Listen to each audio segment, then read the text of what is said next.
Tyre ગવી આના અંદર motor આવે, એન્જિન નથી આવતું. આ મોટરથી વર્ક કરે. મોટરનો જે મોટર ફરતી હોય, મોટરના પ્રમાણે આ જેની એક્સલો ફરે, એક્સલથી ટાયર ફરે. અને અંદર પાછળ બેટરી પેક આવે મોટું. જે બેટરી ઇલેક્ટ્રિક ઉર્જા એ મોટરથી એક્સલ ફરે, એક્સલથી ટાયર ફરે. બરાબર. આગળ અહીંયા મોટર છે, આ નીચે જે અહીં મોટર આવેલી, બરાબર. આ છે પીડિયું છે, જે મોટરને કંટ્રોલ કરે છે. મોટરને કયા સમયે સ્ટોપ કરી, કયા સમયે ફેરવવી એનું કામ છે. આ છે કુલન્ટ ટેન્ક. આના અંદર આ કુલન્ટ ટેન્ક છે એ બેટરીને ઠંડી રાખવા માટે. એ બેટરીના અંદર નાના નાના પ્રકારના સેલ આપેલા હોય છે.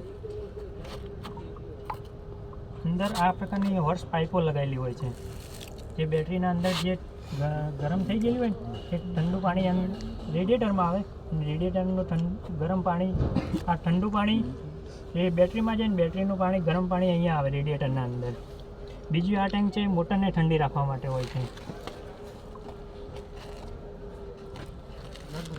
બીજું મોટર અહીંયા માઉન્ટિંગ ઉપર હોય છે. મોટરનું જે ફાઉન્ડેશન હોય છે એ બધું એન્જિન કહો કે મોટર કહો, ગમે તે ગાડી પેટ્રોલ હોય, ડીઝલ હોય કે સીએનજી હોય કે બીજી કંપનીની હોય, ત્યાં 3 માઉન્ટિંગ હોય ને હોય જ. આ એ માઉન્ટિંગ છે. અહીં બેટરી નીચે બીજું આવે, બી માઉન્ટિંગ આવે, અને એક નીચે આવે કે સી માઉન્ટિંગ આવે. આ બીજી આ બેટરી છે. આ બેટરીનો ઉપયોગ ફક્ત જે અંદરનું જે આપણે જે ચાવી પોઈન્ટ આપીએ એ લાઇટો, વાઇપર, ઇન્સ્ટ્રુમેન્ટ પેનલ એ બધું અંદરનું કંટ્રોલ માટે એનો ઉપયોગ થાય છે. આ છે બ્રેક બૂસ્ટર, બરાબર. આ છે એબીએસ સિસ્ટમ છે ગાડીમાં. અલગ અલગ પાઇપો, 4 પાઇપો અલગ અલગ વ્હીલમાં જાય. જે અહીંયા લખેલું જશે rear right, front left, front right અને રિયર લેફ્ટ.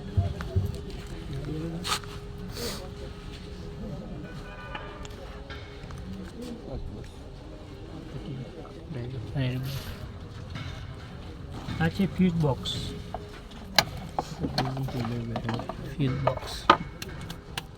અંદર નાના નાના પ્રકારના રિલે હોય છે.